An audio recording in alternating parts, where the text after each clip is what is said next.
নাযরীন, আমরা আলোচনা করছিলাম নবী আলাইহিস সালাতু ওয়াস সালামের মুহাব্বত নিয়ে। আল্লাহ পাক সুবহানাহু ওয়া তাআলা তার ইরশাদ করেন, লাকাদ কানা লাকুম ফি রাসূলিল্লাহি উসওয়াতুন হাসানাহ। অবশ্যই তোমাদের জন্য রয়েছে রাসূলের মাঝে উত্তম আদর্শ। নবীজির মাঝে রয়েছে আমাদের সকলের জন্য সকল ক্ষেত্রেই উত্তম আদর্শ। সর্ব অবস্থায় সকল ক্ষেত্রেই নবীর অনুসরণ করাই হলো এই আদর্শের দাবি। অনুসরণ করার জন্য পূর্ব শর্ত হলো মহব্বত। কারো প্রতি যদি মহব্বত না থাকে তাহলে তাকে অনুসরণ করা যায় না। মহব্বত ইহা অনুসরণ করার আগ্রহ তৈরি করে। দেখবেন স্বামী স্ত্রীর মধ্যে যদি মহব্বত বেশি থাকে তাহলে একজন আরেকজনের মনের মতো হওয়ার চেষ্টা করে। বন্ধুর সাথে বন্ধুর যদি মহব্বত থাকে তাহলে এক বন্ধুর খাতিরে আরেক বন্ধু তার বড় কাজই করে। নামাজি বন্ধু আর বেনামাজি বন্ধু যদি একসাথে হয়, নামাজি বন্ধুর মহব্বত যদি বেনামাজির উপর বিজয়ী হয়, তাহলে এই নামাজি বন্ধুর মহব্বতের খাতিরে হলেও বেনামাজি মসজিদে আসে, তার সাথে মহব্বত টিকিয়ে রাখার জন্য। অনুসরণের দাবি হলো, অনুসরণের পূর্ব শর্ত হলো মহব্বত, আর মহব্বতের দাবি হলো অনুসরণ করা। আল্লাহ তাআলা বলেন, তোমাদের জন্য রাসূলের মাঝে রয়েছে উত্তম আদর্শ। এই উত্তম আদর্শের অনুসরণ করার জন্য সর্বপ্রথম নবীজির প্রতি আমাদের মহব্বত তৈরি করতে হবে। নবী আলাইহিস সালাতু ওয়াস সালাম ইরশাদ করেন, লা ইউমিনু আহাদুকুম হাত্তা আকুনা আহাব্বা ইলাইহি মিন ওয়ালিদিহি ওয়া ওয়ালাদিহি ওয়ান নাস আজমাইন। তোমাদের কেউ ততক্ষণ পর্যন্ত ঈমানদার হতে পারবে না যতক্ষণ না আমি নবী, তার পিতা, তার সন্তান এবং সমস্ত মানুষের চাইতে তার নিকট প্রিয় না হই, মহব্বতের অধিক হকদার না হই। অর্থাৎ আমি নবীকে সবচাইতে বেশি ভালো না বাসলে বান্দা ঈমানদারই হতে পারবে না। আমরা এই নিয়ে আলোচনা করেছিলাম যে মহব্বত হয় চারটি কারণে। চার কারণে মানুষের প্রতি মানুষের মহব্বত হয়। এক নম্বর হলো করাবত, নিকটাত্মীয়তা। নিকটাত্মীয়তার ভিত্তিতে মানুষ মানুষকে আপন মনে করে, মানুষ মানুষকে মহব্বত করে। তো আমরা গত আলোচনায় দেখিয়েছিলাম নবী আলাইহিস সালাম আমাদের জন্য কতটা আপন। কিয়ামতের দিন নিজের সন্তান, নিজের পিতা, নিজের স্ত্রী, নিজের মা, নিজের ভাই, বন্ধু বান্ধব সবাইকে ভুলে যাবে। ঠিক সেই দিন নবী আলাইহিস সালাম আমাদের চিন্তায় আল্লাহর দরবারে সিজদা অবনত হয়ে বলতে থাকবেন, ইয়া উম্মতি ইয়া রাব উম্মতি উম্মতি। যখন সমস্ত মানুষ বলবে নফসি নফসি, আল্লাহ আমাকে বাঁচাও আমাকে বাঁচাও, তখন নবী আলাইহিস সালাম বলবেন, ইয়া রাব উম্মতি, আল্লাহ আমার উম্মতকে বাঁচাও উম্মতকে বাঁচাও। সেদিন আপনার সন্তান আপনাকে ভুলে যাবে, আপনার বাবা, আপনার মা, আপনার ভাই, আপনার স্ত্রী সবাই আপনাকে ভুলে যাবে, নবী আলাইহিস সালাম আপনাকে ভুলবেন না। সুতরাং এই বর্ণনার ভিত্তিতে এটা স্পষ্ট, আমার সন্তানের চাইতেও নবী আমাকে বেশি আপন মনে করে। আমার পিতা, আমার ভাই, আমার মাতার চাইতেও নবী আমাকে বেশি মহব্বত করে।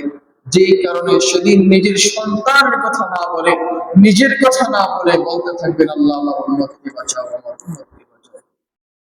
তো নিকটাত্মীয়তার দিক থেকে, আপন হওয়ার দিক থেকে নবী আলাইহিস সালাম তিনি আমাদের সবচাইতে বেশি আপন।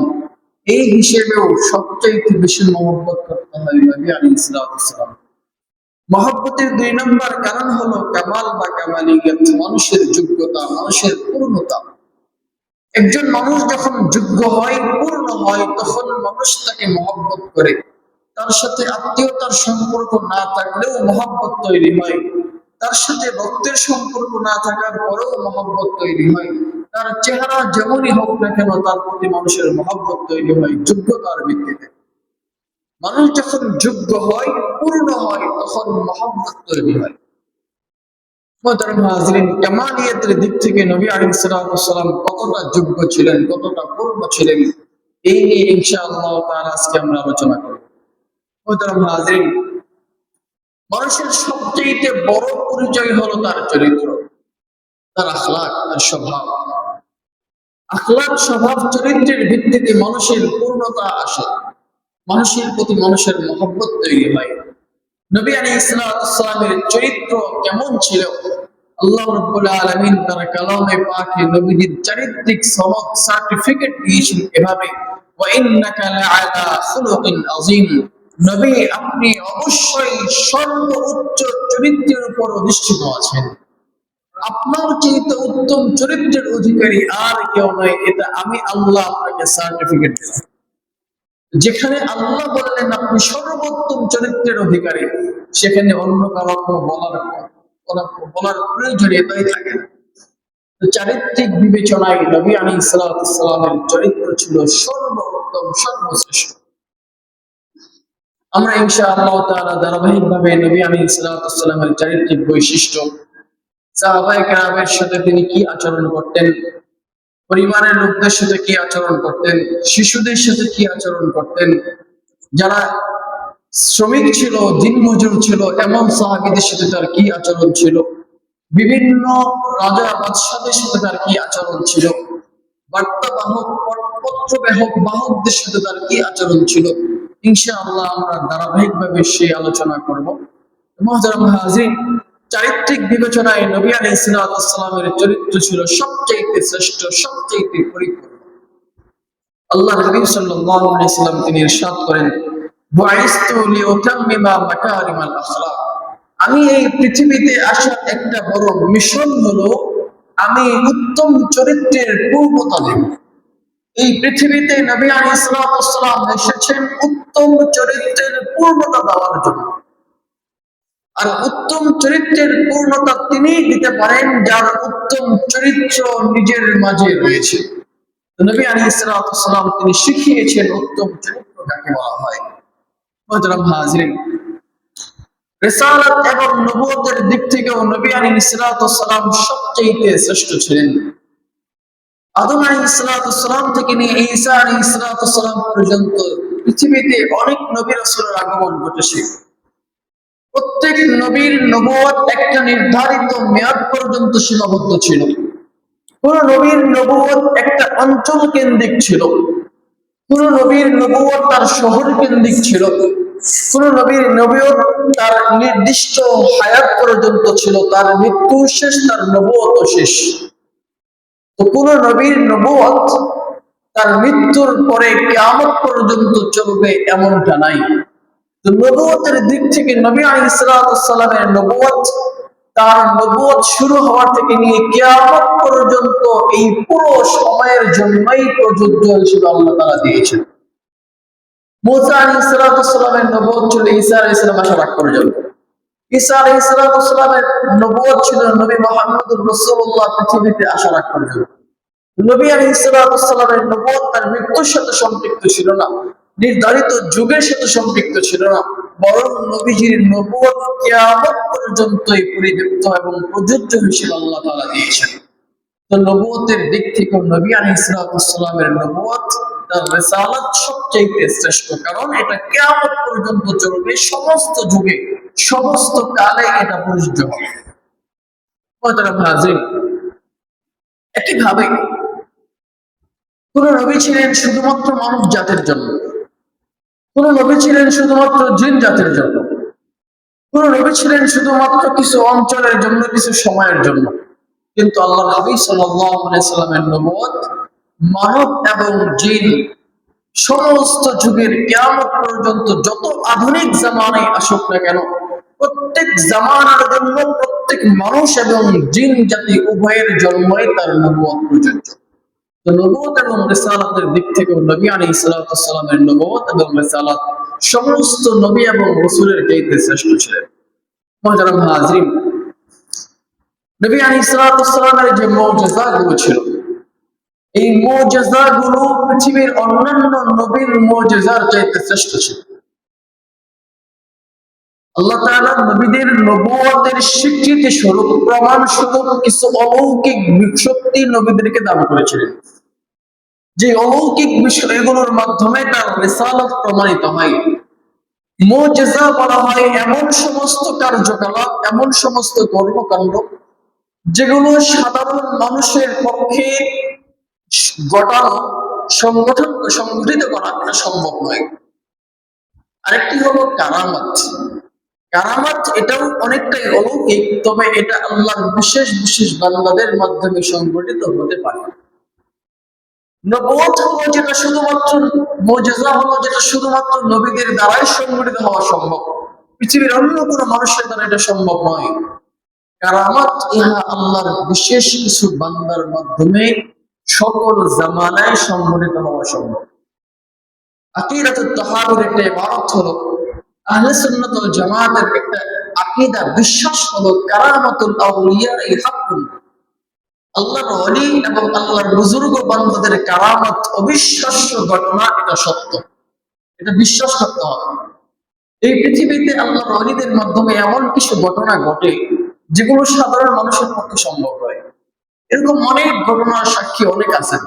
হক্কানি রব্বানি আউলিয়া কেরাম যারা আছেন, পীর সাহেব যারা আছেন, তাদের মাধ্যমে এরকম অনেক অলৌকিক ঘটনা ঘটে। দেখা যায় পেট্রোলের পরিবর্তে পানির মাধ্যমে গাড়ি চলেছে, এরকম অনেক ঘটনা শাইখে বালিয়া হয়েছে। আমাদের ফুলপুর বালিয়া মাদ্রাসার যিনি সদর ছিলেন, মুদামিন ছিলেন, আল্লামা মরহুম গিয়াসউদ্দিন রাহমাতুল্লাহি আলাইহি শাইখে বালিয়া, তার এরকম অনেক অসংখ্য ঘটনা ঘটেছে যে এক সফর থেকে ফিরে আসতেছেন, গাড়ির তেল শেষ হয়ে গিয়েছে, আশপাশে কোনো তেলের পাম্প নাই। তিনি ড্রাইভারকে বললেন পানি নিয়ে আসেন, ঢালো। পানি নিয়ে আসছেন, ঢালছেন, গাড়ি স্টার্ট দিয়েছেন, মাদ্রাসা পর্যন্ত গাড়ি চলে আসছে। এরকম অনেক ঘটনা ঘটে, আল্লাহ ওয়ালিদের মধ্যে অনেক ঘটনা ঘটে যেগুলো আমাদের সাধারণ মানুষের বিশ্বাস করা অনেক কঠিন, কিন্তু এগুলো বাস্তব, সম্ভব। এই ক্ষমতা আল্লাহ তাআলা দেন। আল্লাহ তাআলা আল্লাহর বিশেষ বান্দাদেরকে এমন একটা স্তরে পৌঁছায় দেন, তখন পৃথিবীর সমস্ত কিছু তার অনুগত হয়ে যায়। অনেক আল্লাহর ওলি এমন ছিলেন যারা বাঘের পিঠে লাঠি নিয়ে, সাপ দিয়ে চাবুক বানিয়ে আসছেন। সাহাবায়ে কেরামের অনেক ঘটনা এমন আছেন। আফ্রিকার অঞ্চলে সাহাবায়ে কেরাম গিয়েছেন যুদ্ধ করার জন্য। আফ্রিকার জঙ্গলে যেখানে বিষাক্ত অনেক প্রাণী ছিল, পশুরা ছিল, সাপবিচ্ছু ছিল, সাহাবায়ে কেরাম যখন জঙ্গলে গেলেন, যিনি আমির ছিলেন, সেনাবাহিনীর প্রধান ছিলেন, তিনি গিয়ে ভাষণ দিলেন, এই জঙ্গলের জন্তু জানোয়াররা, তোমরা শুনে রাখো, আল্লাহ দ্বীন প্রতিষ্ঠার জন্য আমরা আল্লাহর বাহিনী এই এলাকায় পদার্পণ করেছি। আমাদের জন্য এই বল তোমরা ছেড়ে বের হয়ে যাও। সাথে সাথে ভাগ, ভাল্লুক, সাপ, বিচ্ছু সব লাইন ধরে বল থেকে বের হয়ে গেছে। এরকম অনেক ঘটনা ঘটেছে। সাদ ইবনে আবি ওয়াক্কাস রাদিয়াল্লাহু তাআলার ঘটনা। 3000 সেনাবাহিনী নিয়ে যখন তিনি পারস্য সাম্রাজ্যে হামলা করেন, তখন বিশাল এক নদী, কোনো ব্রিজ নাই, নৌকা নাই, আল্লাহর উপর ভরসা করে নদীর উপর ঘোড়া ছুটিয়েছেন। 3000 ঘোড়া পার হয়েছেন, ঘোড়ার ঠোঁট পর্যন্ত ভিজে নাই। এরকম অনেক অলৌকিক ঘটনা আল্লাহ তার বান্দাদের মাধ্যমে এই পৃথিবীতে ঘটান, এগুলো সত্য, বিশ্বাস করতে হবে। অনেক আল্লাহর বান্দা এমন আছেন যারা আসরের নামাজ পড়েন বাংলাদেশে, মাগরিব পড়েন মক্কায়। এমন ঘটনা এইখানে ঘটেছে। যে আল্লাহ পৃথিবীটাকে বড় বানিয়েছেন, সেই আল্লাহ তাদের জন্য পৃথিবীটাকে ছোট বানিয়ে দিতে পারেন, জায়গাকে লম্বা করতে পারেন, জায়গাকে খাটো করে দিতে পারেন আল্লাহ।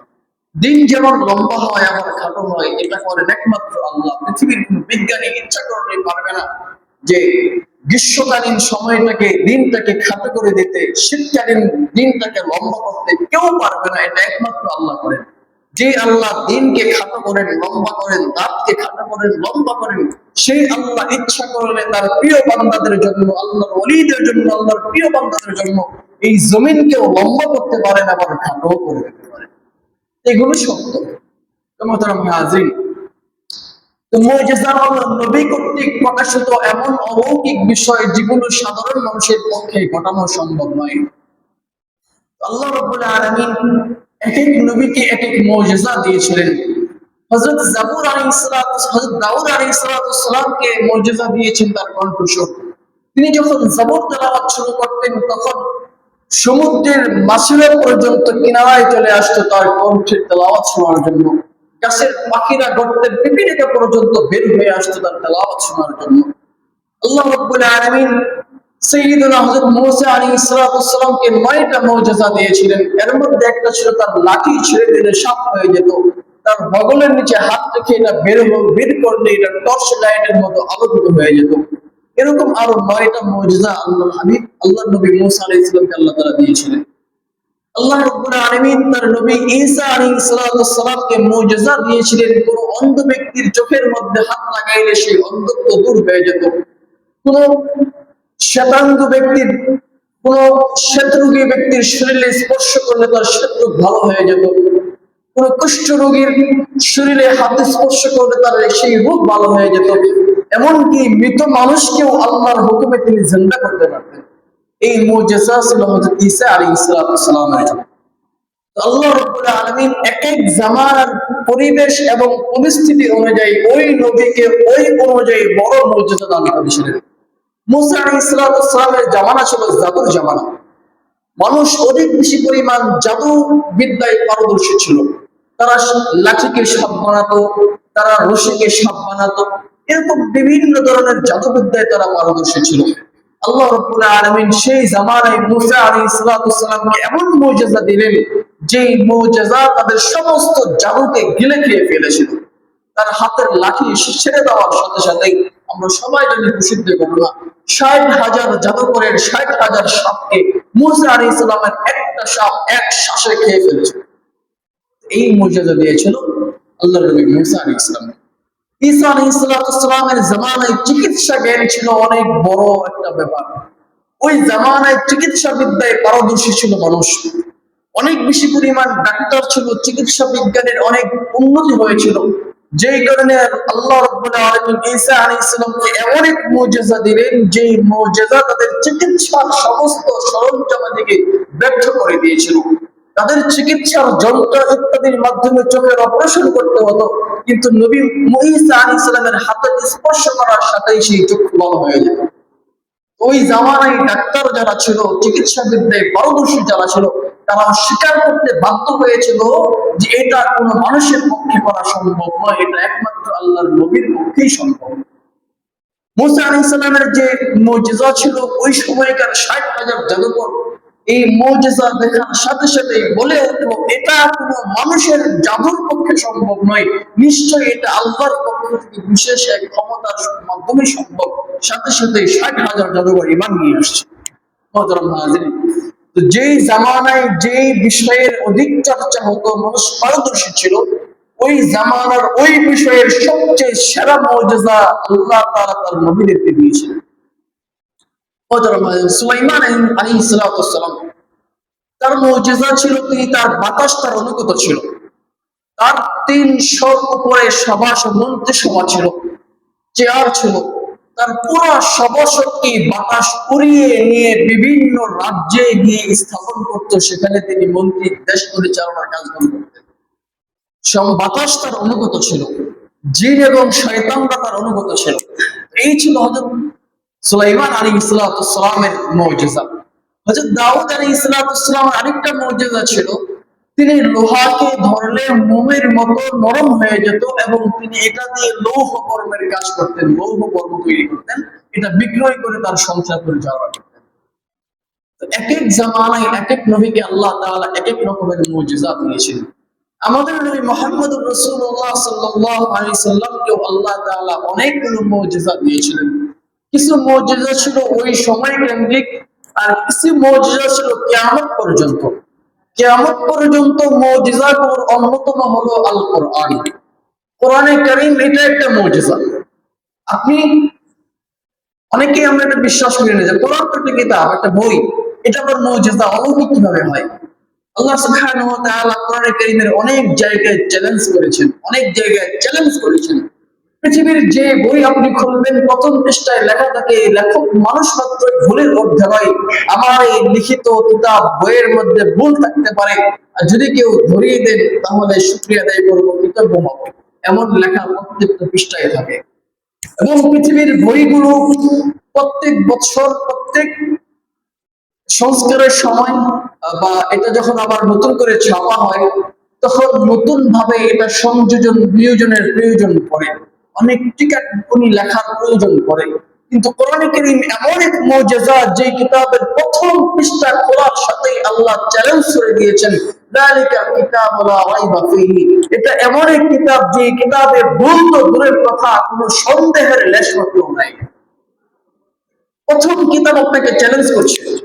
পৃথিবীর সমস্ত বইয়ের প্রথম কিতাব আপনার নিকট কৃতজ্ঞ হচ্ছে, আপনার নিকট ছোট হচ্ছে, যেখানে ভুল থাকতে পারে সংশোধন করায় দিলে কৃতজ্ঞ হবো। কিন্তু কোরআনে কারীম এমন এক কিতাব যেটা আপনি পড়ার সাথে আপনাকে প্রথম বলবে যালিকাল কিতাবু লা রাইবা ফীহি, এখানে ভুল তো দূরের কথা, সন্দেহের কোনো জায়গাও নাই, সন্দেহের কোনো জায়গাও নাই। তো কোরআনে কারীম হলো একটা মুজিজা। আল্লাহ রাব্বুল আলামিন এই মুজিজায় কোরআনে কারীমকে ওই জামানায় পাঠিয়েছিল যখন আরবে আরবি সাহিত্যের একটা বড় যুগ ছিল, বড় চ্যালেঞ্জ ছিল। যেই জামানায় অনেক বড় বড় আরবি সাহিত্যের কবি ছিল, অনেক গদ্যক ছিল, যারা আরবি সাহিত্যের সর্বোচ্চ জ্ঞান অর্জন করেছিল। আল্লাহ রাব্বুল আলামিন ওই জামানায় এমন এক ব্যক্তির উপর কোরআন অবতীর্ণ করলেন, যে ব্যক্তি মুহাম্মদুর রাসূলুল্লাহ পৃথিবীর কারো নিকট কোনোদিন কিছু শেখে নাই। তিনি ছিলেন উম্মি। উম্মি বলা হয় নিরক্ষর। নিরক্ষরের অর্থ এটা না যে তিনি একেবারেই কিছু জানতেন না। আল্লাহ তাআলা তাকে এমন জ্ঞান দান করেছিলেন যে তিনি সমস্ত জ্ঞানীদের মহাজ্ঞানী হয়ে গিয়েছিলেন। তিনি সমস্ত বিজ্ঞানীদের সবচেয়ে শ্রেষ্ঠ বিজ্ঞানীতে পরিণত হয়েছিলেন। নবী আলাইহিস সালাতু ওয়াস সালাম পৃথিবীর কোন মানুষের নিকট অক্ষর জ্ঞান শিখেন নাই, কারো নিকট সাহিত্য শিখেন নাই, কারো নিকট আরবি ভাষার লেখা এবং পড়ার ব্যাপারগুলো শিখেন নাই। ওহী নাযিল হওয়ার সময় সর্বপ্রথম গারে হেরায় যখন জিবরাইল আলাইহিস সালাম এসে বললেন ইকরা, পড়ুন, নবীজি বলেন মা আনা বিকারিন, আমি পড়তে জানি না, আমি তো পড়তে জানি না। নবীজি বলেন ফাগাত্তানি, জিবরাইল আমাকে ধরলেন এবং তার বুকের সাথে চাপ দিয়ে এমন ভাবে চাপ দিলেন হাত্তা জাহিদা বিল হাত্তা, নবীজি বলেন যে আমার প্রাণ বের হওয়ার উপক্রম হয়ে গেল। এরপর আবার বলেন ইকরা, পড়ুন। আমি বললাম আমি তো পড়তে জানি না। আবার চাপ দিলেন, ছেড়ে দিলেন, বললেন পড়ুন। আমি বললাম আমি তো পড়তে জানি না। সর্বশেষ আবার চাপ দিয়ে ছেড়ে দিলেন, বলেন কি পড়বো? তখন বলে ইকরা বিসমি রাব্বিকাল্লাযী খালাক। এই তো পড়া শুরু হয়ে গিয়েছে। নবী আলাইহিস সালাম পৃথিবীর কারো নিকট পড়েন নাই, কিন্তু তিনি পড়েছেন এমন এক স্রষ্টার নিকট, যেই স্রষ্টা পৃথিবীর সমস্ত কিছু সৃষ্টি করেছেন। তিনি পৃথিবীর কোন মানুষের কাছে পড়াশোনা করেন নাই। আরবে সবাই জানতো মুহাম্মদ কারো নিকট পড়াশোনা করেন নাই। মুহাম্মদ তখন আরবি সাহিত্যের দিকে ঝুঁকে নেই। তো সেই নিরক্ষর, যিনি কারো নিকট কখনো পড়াশোনা করেন নাই, তার উপর আল্লাহ রাব্বুল আলামিন এমন এক কিতাব অবতীর্ণ করলেন, যেই কিতাব ছিল ওই জামানায় বরং কিয়ামত পর্যন্ত আরবি সাহিত্যের সর্বোচ্চ স্তরের কিতাব আল্লাহ তাআলা দিলেন। কোরআনে কারীম আরবি সাহিত্যের সর্বোচ্চ স্তরের কিতাব। এর উপর কোনো সাহিত্যই হতে পারে না, এর উপর কোনো পদ্যই হতে পারে না, এর উপর কোনো বিষয়বস্তুর মিল রেখে এরকম গদ্যই হতে পারে না। আল্লাহ রাব্বুল আলামিন এমন এক কিতাব অবতীর্ণ করেন ওই জামানায়, যেই জামানায় আরবের লোকেরা ছিল সেরা সাহিত্যিক, সাহিত্য নিয়ে মজমা বসতো, বিভিন্ন সমাবেশ হতো সাহিত্য নিয়ে, বিভিন্ন কবিতার আসর বসতো আরবি সাহিত্য নিয়ে।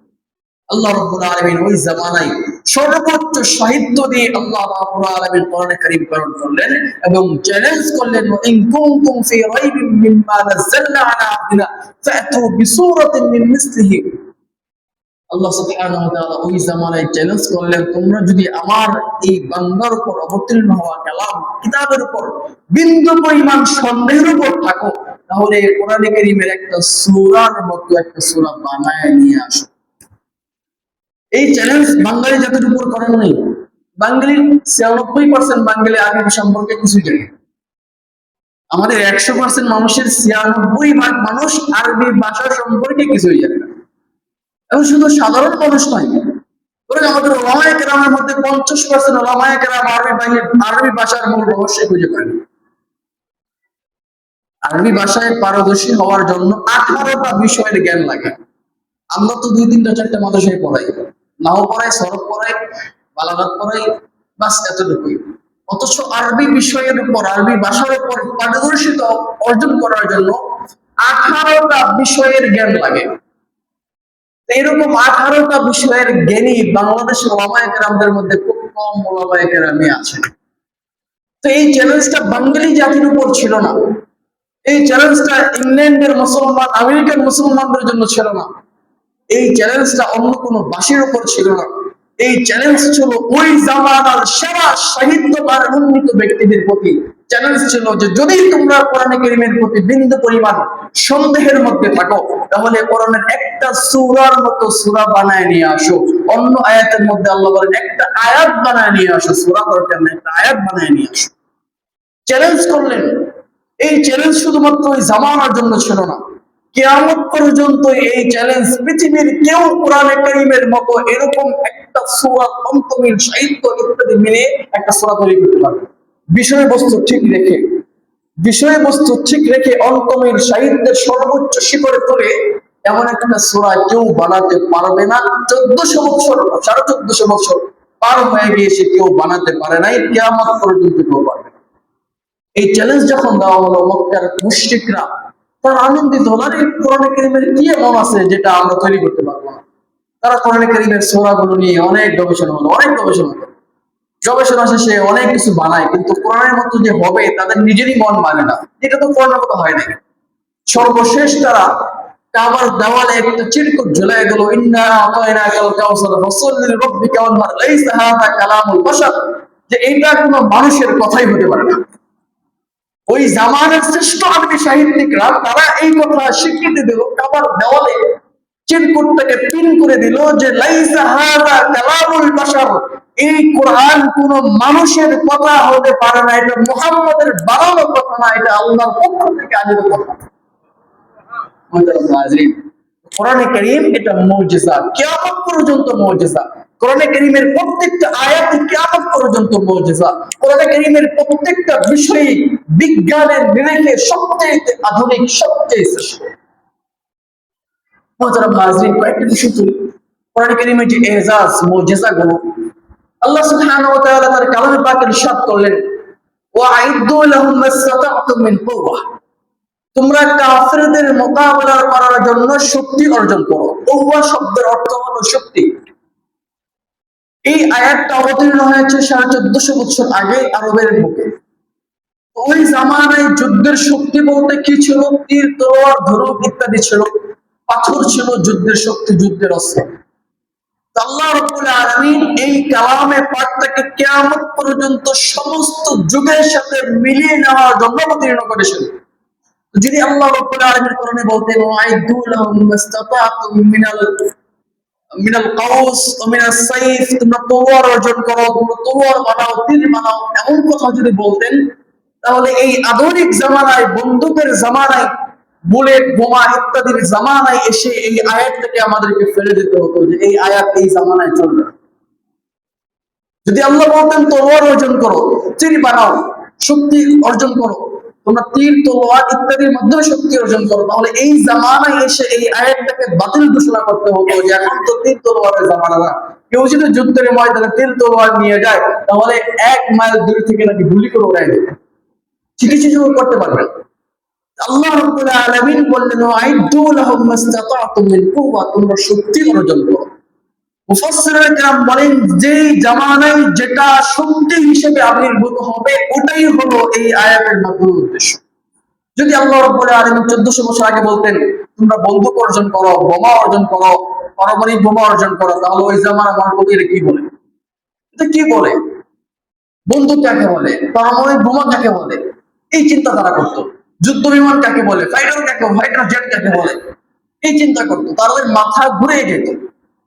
আল্লাহ রাব্বুল আলামিন বললেন, ওয়াইদু লাহুম মাসতাতা'তুম মিন কুওয়া, যেই জামানায় যেই অস্ত্র শক্তি ওই জামানায় ওটাই অর্জন করতে হবে, এটা আল্লাহর কোরআনের নির্দেশনা। আজকে এই নির্দেশনা না মানার কারণে আমাদের মুসলিম রাষ্ট্রগুলো কাবু হয়ে গিয়েছে। যে মুসলমানদের হুঙ্কারে পুরো পৃথিবী কম্পিত হতো, সেই মুসলমানদেরকে আজকে নির্যাতন করা হয় কেন? কোরআন কারীমের আয়াত থেকে আমরা দূরে সরে গিয়েছি। এই জামানা সাধারণ বুলেটের জামানা নয়, এই জামানা হলো পারমাণবিক বোমার জামানা। সুতরাং এটা অর্জন করতে হবে, আল্লাহর কোরআনের আদেশ। যদি আজকে আমাদের বাংলাদেশের মধ্যে এরকম বোমা থাকতো তাহলে আমাদের পার্শ্ববর্তী কোনো দেশ আমাদের দিকে চোখ রাখে কথা বলতে পারতো না, ঠিক না বেঠে? আল্লাহর আয়াতের উপর আমরা আমল করি নাই। দেখেন না, এই বিশ্বের উপর একমাত্র বীরত্বের সাথে টিকেছিল ইরান। কেন? কারণ তাদের ওই শক্তি অর্জিত হয়েছে। পাকিস্তানের সাথে কেউ লাগতে আসে না, কারণ তাদের ওই শক্তি অর্জিত হয়েছে। ভারতের সাথে কেউ লাগতে আসে না সহজে, কারণ ওই শক্তি অর্জিত হয়েছে। চীনের সাথে কেউ লাগতে আসে না, কারণ শক্তি অর্জন হয়েছে। আমরা মুসলমানরা আজকে আরো প্রশ্ন করবো, দেখেন এত এত পরিমাণ খনিজ পদার্থ, এত পরিমাণ সম্পদ থাকার পরও তাদের আমেরিকার ঘাঁটি তাদের দেশে তৈরি করতে হয় তাদের রক্ষা করার জন্য। কেন? তবে ওই যে আল্লাহর কোরআনের আদেশ, কাফিরদের বিরুদ্ধে শক্তি অর্জন করো। আজকে আরবের এই রাষ্ট্রগুলোর কাছে যদি এই এটম বোমা থাকতো, তাহলে আমেরিকার ঘাঁটি তাদের উপর থাকে না। আজকে যদি মুসলমানরা এরকম শক্তি অর্জিত হতো, তাহলে ফিলিস্তিনের মুসলমানদেরকে ইসরায়েল নামক পৃথিবীর বিস্ফোরণের কাছে এরকম মার খেতে হয় না। আমরা কোরআন থেকে দূরে সরে গিয়েছি। আল্লাহ তো সব বলে দিয়েছেন, আল্লাহ সব বলে দিয়েছিলেন, আমরা মানি নাই। মুহতারাম হাজরিন, তো এই কোরআনে কারীম হলো নবীজির জন্য সবচেয়ে বড় মুজিজা, কিয়ামত পর্যন্ত মুজিজা। এই মুজিজাকে কেউ নাকচ করার সুযোগ নাই, কোরআনকে কেউ সেকেলে বলার, পুরাতন বলার সুযোগ নাই। বরং এটা যুগ যত আধুনিক হবে, কোরআনে কারীম তত এর মুজিজা বুঝে আসবে। যুগ জামানা যত আধুনিক হবে, কোরআনে কারীম যে মুজিজা এটা বোঝা সহজ হবে। এই যে আমরা বায়োমেট্রিক পদ্ধতিতে বিভিন্ন জিনিসের শনাক্ত করি, আমাদের ভোটার আইডি কার্ডে বায়োমেট্রিক হয়, আঙ্গুলের ছাপ হয়, জমির দলিলে আঙ্গুলের ছাপ হয়। এই আঙ্গুলের ছাপের ধারণা আমরা পেয়েছি 200 বছর আগে। এই আঙ্গুলের ছাপের ধারণা আমরা পেয়েছি 200 বছর আগে। বিজ্ঞানীরা আবিষ্কার করেছে যে একজন মানুষের হাতের আঙ্গুলের ছাপ অন্য মানুষের ছাপের সাথে মিল নাই, ভিন্ন ভিন্ন। অথচ এই ধারণা কোরআনে কারীমে আল্লাহ রাব্বুল আলামিন 1400 বছর আগে দিয়ে রাখছেন। কিভাবে? আল্লাহ তাআলা বলেন, তারা কি মনে করে যে আমি তাদেরকে পুনরায় বিন্যস্ত করতে সক্ষম নই? বালা কাদিরিনা আলা আন নুসাউইয়া বানানা, আমি শুধু তাদের চেহারা, অবয়ব, হাত, মুখ, উচ্চতা বিন্যস্ত করতে সক্ষম, এরকমটা নয়। বালা কাদিরিনা আলা আন নুসাউইয়া বানানা, সাওয়া ইয়াসু অর্থ হলো বিন্যস্ত করা, সাজানো। বানানা অর্থ হলো আঙ্গুলের অগ্রভাগ। আল্লাহ রাব্বুল আলামিন চেহারার কথা বললেন না যে আমি তাদের হুবহু চেহারা বানাতে সক্ষম, আমি তাদের হুবহু উচ্চতা বানাতে সক্ষম, দুনিয়াতে যে ওজন ছিল সেই ওজন বানাতে সক্ষম, এমনটা আল্লাহ তাআলা বললেন না। আল্লাহ বললেন আমি তাদের হাতের আঙ্গুলের অগ্রভাগ বিন্যস্ত করতে সক্ষম। তার মানে এখানে কিছু আছে, তার মানে এখানে কিছু আছে। যদি চেহারার কথা বলতেন তাহলে দেখা যেত যমজ দুই ভাইয়ের চেহারা একই রকম।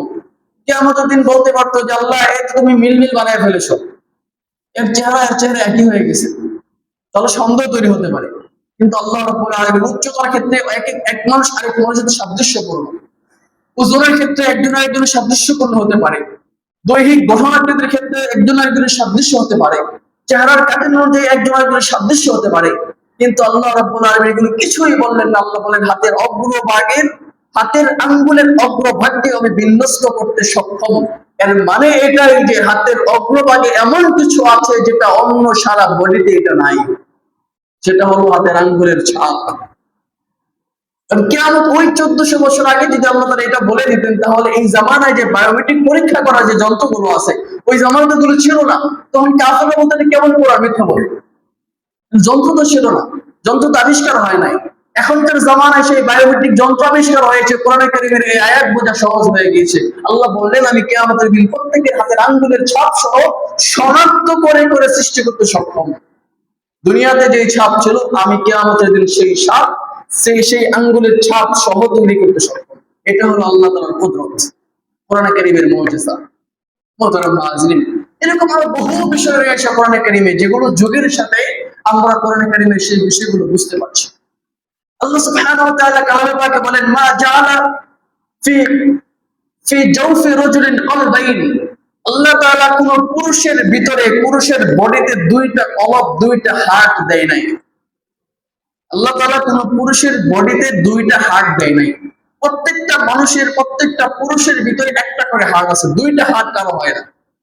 এরকম কোন রোগী আপনি খুঁজে পাবেন না যে দুইটা হার্ট আছে, সবার একটা করে হার্ট আছে। ওই একটাও কারো সমস্যা, রিং পরাইতে হয়, বিভিন্ন সমস্যা, ওপেন হার্ট সার্জারি করতে হয়। ওই ওপেন হার্ট সার্জারি বর্তমান জামানার একটা আধুনিক চিকিৎসা। পুরো বুকটাকে চিরে হার্টটাকে বের করে শুধু নলের মাধ্যমে একটা অপারেশন করা হয়, এটাকে বলে ওপেন হার্ট সার্জারি। এই সার্জারিটা ওই জামানায় এটা অসম্ভব ছিল, এখনকার জামানায় সহজ। অথচ আল্লাহ রাব্বুল আলামিন তার প্রিয় হাবিবকে 4 বার ওপেন হার্ট সার্জারি করেছেন। 4 বার ওপেন হার্ট সার্জারি হয়েছে, নবী আলাইহিস সালামের কলবকে আল্লাহ পরিষ্কার পরিচ্ছন্ন করেছেন, জমজমের পানি দিয়ে ধুয়েছেন, ওপেন হার্ট সার্জারি। তো এই বিষয়গুলো 1400 বছর আগে বোঝা সম্ভব ছিল না। কাফেররা যখন শুনলো যে নবীর শক্তি সদর বক্ষ বিদ্রোহ করে তার কলবকে বের করে এটাকে ধুয়ে পরিষ্কার করে আবার উপস্থাপন করা হয়েছে, তখন তারা বলল আমাদের এটা মিথ্যা কথা, বিশ্বাস সম্ভব না। কিন্তু এই জামানায় সেটা বিশ্বাস করা সহজ যে ওপেন হার্ট সার্জারি সম্ভব। মোহতারাম হাজিরিন, তো কোরআনে কারীম এমন এক কিতাব যেটা সমস্ত যুগে সমস্ত বিষয়ের জন্য কিয়ামত পর্যন্ত মুজিজা। কোরআনে কারীমের কিছু আয়াত এমন আছে যেগুলোকে বিজ্ঞানীরা বিশ্বাস করে, অনেকগুলো বিশ্বাস করছে, দিন শেষে এদিকে এই থিওরি থেকে ফিরে আসছে। যারা সৌরজগৎ নিয়ে আছে তারা একবার বলল সূর্য ঘুরে, পৃথিবী এবং চাঁদ ইত্যাদি সবগুলো স্থির আছে। কিছুদিন পরে তারা আবার গবেষণা করে বলে না, সূর্য স্থির আছে, পৃথিবী চাঁদ এগুলো ঘুরে নেয় এমন। কিন্তু সর্বশেষ সিদ্ধান্ত হলো পৃথিবীও ঘুরে, চাঁদও ঘুরে, সমস্ত গ্রহ নক্ষত্র সবকিছুই ঘুরে। এটা অনেক দিনের রিসার্চ গবেষণার ফল। কিন্তু আল্লাহ রাব্বুল আলামিন কালামে পাকে 1400 বছর আগে বলে দিয়েছেন ওয়াকুল্লুন ফি ফালাকি ইয়াসবাহুন। সূরা ইয়াসিনের মধ্যে আল্লাহ বলেন আশ-শামসু তাজরি লিমুস্তাকাররিন লাহা, সূর্য তার কক্ষপথে চলছে, ওয়াকুল্লুন ফালাক ওয়াকুল্লু ফি ফালাকি ইয়াসবাহুন, প্রত্যেকটা গ্রহ উপগ্রহগুলো এই আকাশের নিচে সাঁতার কাটছে, মানে ঘূর্ণায়মান। আল্লাহ 1400 বছর আগে বলেন চাঁদ করে, সূর্য করে, পৃথিবী করে, সবকিছু করে। বিজ্ঞানীরা অনেকদিন বললো চাঁদ করে, সূর্য করে না, পৃথিবী করে না। একবার বললো পৃথিবী করে, চাঁদ করে, সূর্য স্থির আছে। এরকম অনেক কিছু বলতে বলতে সর্বশেষ সিদ্ধান্ত হলো সবকিছুই ঘূর্ণায়মান, প্রত্যেকটা তার নিজ নিজ কক্ষ অনুযায়ী ঘুরতেছে, ঘূর্ণায়মান আছে। দিন শেষে কোরআনে কারীমের যে থিওরি এটাই বিজয়ী হবে। যদি এরকমটা মনে হয় যে কোরআন এবং বিজ্ঞান সাংঘর্ষিক, তখন ধরে নিবেন বিজ্ঞান এখনো পরিপূর্ণ হতে পারে নাই। কোরআন ঠিক, বিজ্ঞান এখনো পাক্কা হতে পারে নাই, বিজ্ঞানের ঘাটতি আছে এই জন্য, যে জন্য কোরআনের সাথে সে সামঞ্জস্য হতে পারছে না। কোরআনে কারীমের প্রত্যেকটা থিওরি এরকম, প্রত্যেকটা থিওরি এরকম। মুহতারাম হাজিরিন, তো কোরআনে কারীম হলো একটা মুজিজা, কিয়ামত পর্যন্ত মুজিজা। এই কোরআনকে আল্লাহ রাব্বুল আলামিন তার হাবিব মুহাম্মদুর রাসূলুল্লাহর উপর নাযিল করে নবী আলাইহিস সালাতু ওয়াস সালামের শান মানকে সমস্ত আম্বিয়া কেরামের উপর শ্রেষ্ঠ করে দিয়েছেন। আমাদের নবী সমস্ত নবীর চাইতে শ্রেষ্ঠ ছিল। মুহতারাম হাজিরিন, শুধু তাই নয়, কোরআন নিজে একটা মুজিজা, কোরআনে কারীমের তিলাওয়াতও একটা মুজিজা। কোরআনে কারীমের তিলাওয়াতও একটা মুজিজা। আপনি পৃথিবীর যে কোনো বই পড়েন, পদ্য, গজল, হাম, নাত, একইভাবে কবিতা, নজরুল সঙ্গীত, রবীন্দ্রসঙ্গীত, যত ধরনের সঙ্গীত, কবিতা ইত্যাদি আছে, এগুলো তেলাওয়াত করবেন, এগুলো পড়বেন, আবৃত্তি করবেন, আর কোরআনে কারীমের তেলাওয়াত শুনবেন, দেখবেন দুইটার মধ্যে পার্থক্য তৈরি হয়ে গেছে। শুধু কবিতা নয়, পৃথিবীর যত ধর্মগ্রন্থ আছে, বাইবেল বলেন, খ্রিস্টানদের বাইবেল বলেন, ইহুদিদের তাওরাত বলেন, ওল্ড টেস্টামেন্ট, নিউ টেস্টামেন্ট যে আছে, সব কিছু, কিতাবুল মুকাদ্দাস বলেন, হিন্দুদের গীতা বলেন, উপনিষদ বলেন, রামায়ণ বলেন, মহাভারত বলেন, যত বই আছে সমস্ত কিতাব আপনি এক দিক থেকে পাঠ করবেন, কোরআনে কারীমের পাঠ আরেক দিক দিয়ে করবেন, দেখবেন কোরআনে কারীমের তেলাওয়াত সবচেয়ে, আপনি বুঝেন আর না বুঝেন, কোরআনে কারীমের তেলাওয়াত আপনাকে শুনতে ভালো লাগে। যেটার প্রমাণ আমরা প্রতিদিন 17 রাকাত ফরজ নামাজ পড়ি, প্রতিদিন 17 রাকাত ফরজ নামাজ পড়ি, এটা তো পড়তেই হয় বাধ্যতামূলক। আবার সুন্নত নামাজ আছে 12 রাকাত, এছাড়াও নফল নামাজ আছে অনেক। তো এই প্রতিদিন কমপক্ষে 20-30 রাকাত নামাজ পড়ি, প্রত্যেক রাকাতে সূরা ফাতিহা তেলাওয়াত করি। সূরা ফাতিহা তেলাওয়াত করা ওয়াজিব, কেউ যদি তেলাওয়াত না করে তাহলে তার নামাজে ঘাটতি হবে, সুজদা দিতে হবে। এই যে প্রত্যেক দিন আমরা 20-30 বার সূরা ফাতিহা তেলাওয়াত করছি, সূরা ফাতিহা তেলাওয়াত শ্রবণ করছি, কখনো কি মনে হয়েছে সূরা ফাতিহা তেলাওয়াত আর মজা লাগে না? এরকম মনে হয়েছে? যত তেলাওয়াত করি ততই মজা লাগে, যত তেলাওয়াত শুনি ততই মজা লাগে। আমরা মুসলমানরা অন্য সূরা পারি আর না পারি, প্রত্যেকে সূরা ফাতিহা ঠিকই পারি। সূরা ফাতিহার যে তেলাওয়াত আপনি ভাঙ্গা ভাঙ্গা সুরে পড়তেছেন, ভাঙ্গা ভাঙ্গা শুদ্ধ মিলিয়ে পড়তেছেন, এরপরও এটার মজা শেষ হয় না। পৃথিবীর অন্য কোনো কিতাব আপনি পড়ে এত মজা পাবেন, পৃথিবীর অন্য কোনো কিতাব আপনি শুরু থেকে শেষ পর্যন্ত একেবারে মুখস্থ করে একটানা বসে শোনায় দিবেন, এমন বাপের বেটা কেউ হতে পারে না। সেটা কবিতার বই হোক, সেটা কোনো উপন্যাসের বই হোক, শুরু থেকে শেষ পর্যন্ত একটানা মুখস্থ করে আবার শোনায় দিবে নির্ভুল ভাবে, এটা অসম্ভব। কিন্তু কোরআনে কারীম এমন এক মুজিজা, আল্লাহ রাব্বুল আলামিন 7 বছরের একটা বালকের ভিতরে এটা মুখস্থ করায়া এক বসাতে সূরা ফাতিহা থেকে সূরা নাস পর্যন্ত মুখস্থ শোনায় দিতে পারে। এটা হলো কোরআন কারীমের মুজিজা, অন্য কোনো বই সম্ভব নয়। হিন্দুদের যত বড় মহাপণ্ডিত হোক না কেন, আপনি বলেন একটা বই, তাদের যে এত এত ধর্মগ্রন্থ আছে, একটা বই শুরু থেকে শেষ পর্যন্ত মুখস্থ করা শোনায় দেয়, অসম্ভব চ্যালেঞ্জ, কেউ পারবে না, কোনো মহাপণ্ডিত পারবে না। খ্রিস্টানদের কত ধর্ম যাজক রয়েছে, কত পাদ্রী রয়েছে, আপনি চ্যালেঞ্জ করেন, তারা কিতাবুল মুকাদ্দাস হোক অথবা বাইবেল হোক অথবা তাওরাত হোক, পুরো একটা কিতাব তারা শুরু থেকে শেষ পর্যন্ত ঈসা আলাইহিস সালামের সবগুলো কথা তারা শোনায় দেবে, এমন চ্যালেঞ্জ তারা গ্রহণ করতে পারবে না। কিন্তু কোরআনে কারীম এমন এক কিতাব, যে কিতাব মুখস্থ করার জন্য বয়স হওয়ার প্রয়োজন নাই, বরং আল্লাহ তাআলা 6, 7, 8 বছর 10 বছরের একটা বালককে সহজে আল্লাহ এটা মুখস্থ করায় দেয়। এই কোরআনকে পৃথিবী থেকে বিচ্ছিন্ন করার জন্য অনেক ষড়যন্ত্র হয়েছিল।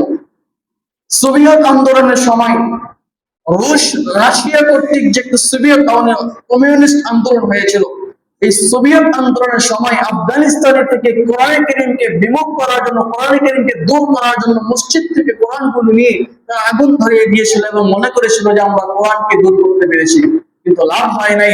ওই গর্তের মধ্যে বসে বসে কোরআন কারীমের অনেক হাফেজ তৈরি হয়ে গিয়েছে। আল্লাহ বলেন, ইন্না নাহনু নাযালনা যিকরা ওয়া ইন্না লাহু লাহাফিজিন, আমি এই কোরআন অবতীর্ণ করেছি, আমি আল্লাহ এটাকে সংরক্ষণ করব। পৃথিবীর সমস্ত পাণ্ডুলিপিকে যদি সমুদ্রের মধ্যে নিক্ষেপ করে দেওয়া হয়, এরপরও কিয়ামত পর্যন্ত পৃথিবী থেকে কোরআনকে দূর করা সম্ভব নয়। কোরআন দূর করা সম্ভব নয়। আল্লাহ সিনার মধ্যে দিয়ে দিয়েছেন, সিনাটাকে কিভাবে আপনি নেবেন? কয়জন হাফেজকে আপনি হত্যা করবেন? কতজন মানুষকে আপনি হত্যা করবেন? কয়টা মাসআলা আপনি পুরায় ফেলবেন? কোনো লাভ হবে না। মুহতারাম হাজিরিন, তো কোরআন কারীমের তেলাওয়াত একটা মুজিজা, কোরআন কারীমের সংরক্ষণ একটা মুজিজা। কিয়া আদম আলাইহিস সালাম থেকে ঈসা আলাইহিস সালাম পর্যন্ত অনেক ধর্মগ্রন্থ এই পৃথিবীতে এসেছে। কোন ধর্মগ্রন্থই এখনো পর্যন্ত একেবারে অপরিবর্তিত রয় নাই, অপরিবর্তিত কোন ধর্মগ্রন্থ রয় নাই।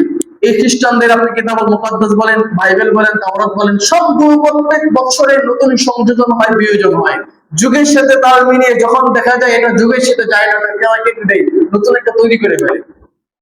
আপনি হিন্দু ধর্মের বইগুলো দেখবেন, এগুলো সংস্করণ হয়, কিন্তু কোরআন কারীম এমন এক কিতাব যেটা 1400 বছর আগে যেমন ছিল এখনো তেমনই আছে, একটা হরফ নয়, একটা নুকতা জের জবর পর্যন্ত পরিবর্তন হয় নাই, এবং এটা হবেও না। কিয়ামত পর্যন্ত থাকবে, এটা জের জবরটুকু পরিবর্তন হবে না, কেউ করতেও পারবে না। মুহতারাম হাজিরিন, তো কোরআন কারীম একটা বড় মুজিজা। নবী আলাইহিস সালামের যে মুজিজাগুলো আছে, এই মুজিজাগুলোর মধ্যে সবচেয়ে শ্রেষ্ঠ এবং দীর্ঘস্থায়ী মুজিজা, চিরস্থায়ী মুজিজা হলো আল কোরআন। কোরআন কারীমের সবকিছুই মুজিজা। কোরআন কারীমের শুরু থেকে শেষ পর্যন্ত পুরো মাসহাফটা একটা মুজিজা, এর তেলাওয়াতও মুজিজা, এর সংরক্ষণ একটা মুজিজা, এর ভিতরে যে থিওরি গুলো আছে প্রত্যেকটা থিওরি এক একটা মুজিজা, এবং পৃথিবীকে আধুনিকায়ন করতে করার ক্ষেত্রে এই কোরআন কারীম অসম্ভব পরিমাণের ভূমিকা রাখতে পারে। কিন্তু বড় দুর্ভাগ্যের ব্যাপার হলো, আমরা মুসলমানরা এই কোরআনের উপর রিসার্চ না করে শুধু আছে নিউটন, আইনস্টাইন, তারপরে প্লেটো, সক্রেটিস, তাদের যে থিওরিগুলো আছে এগুলো রিসার্চের উপর আছে, অথচ কোরআন কারীম আমাদের জন্য বড় বিজ্ঞান, বড় বিজ্ঞান, বিজ্ঞানের বড় সূত্র আল্লাহ কোরআন কারীমে দিয়ে দিয়েছেন। আমরা এগুলো নিয়ে গবেষণা করি না। মুসলমানদের গবেষণা হলো আলোর ভিতরে আল্লাহ লেখা বের হয়েছে, এটা নিয়ে হইচই করে যায়। গোষ্ঠীর মধ্যে আল্লাহ লেখার একটা র্যাক তৈরি হয়েছে, এটা নিয়ে এলাকায় হইচই করে যায়। অথচ কোরআন কারীমের প্রত্যেকটা আয়াতের মাধ্যমে আল্লাহর পরিচয় পাওয়া যায়, আল্লাহর ক্ষমতা, আল্লাহর কুদরতের বহিঃপ্রকাশ ঘটে। এটা নিয়ে আমাদের কোনো দেন ধারণা নেই। এই হলো আমরা মুসলমান, এই হলো আমরা মুসলমান। অথচ আজকের এই আধুনিক বিজ্ঞান মুসলমানদের অবদান। আমরা তো ইতিহাস বলে গিয়েছি, যত সূত্র বলেন সবগুলো মুসলমানদের কাছ থেকে ধার নেওয়া হয়েছে। একটা বই আছে 1001টা আবিষ্কার, মুসলিম সভ্যতার 1001টি আবিষ্কার একটা বের হয়েছে। এই যে আজকের ক্যামেরা, এটা মুসলমানদের আবিষ্কার। মানচিত্র মুসলমানদের আবিষ্কার। আজকের রসায়ন মুসলমানদের আবিষ্কার। এই যে জ্যোতির্বিজ্ঞান মুসলমানদের আবিষ্কার। জ্যামিতি মুসলমানদের আবিষ্কার। পাটিগণিত মুসলমানদের আবিষ্কার। সবকিছু তো মুসলমানদের কাছ থেকে ধার নেওয়া হয়েছে। অথচ মুসলমানরা সেই বিজ্ঞানকে ছড়ে ফেলে আমরা আছি মানুষের ধার ধরা নেই, সংস্কৃতি, সভ্যতা ইত্যাদি পিছনে ছুটছি। এই হলো আমাদের মুসলমানদের আজকের অবস্থা। মুসলমান যদি কোরআনের উপর আঁকড়ে থাকতো, মুসলমান যদি কোরআনের উপর আঁকড়ে থাকতো, কোরআনকে ধরে রাখতো, কোরআনকে তার গবেষণার বস্তু বানাতো, তাহলে পৃথিবীর মধ্যে ইহুদি খ্রিস্টানরা মরুগরি করার শক্তি পাইত না। মুসলমানরা পৃথিবীর নেতৃত্ব দেওয়া সম্ভব ছিল। দিয়েছি আমরা, এই ভারতবর্ষে মুসলমান 800 বছর শাসন করেছে। স্পেন যেখানে এখন মুসলমানদের নাম মিশানো আছে, সেখানে মুসলমানদের 1000 বছরের রাজত্ব ছিল।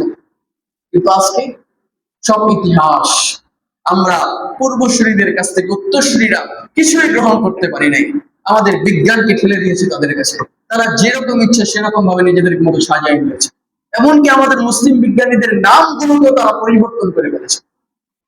মুসলমানদের নামগুলোকে তারা পরিবর্তন করে ফেলেছে। এই হলো আমাদের অবস্থা। এই জন্য ভাই আমাদের কোরআনের দিকে ফিরে আসতে হবে।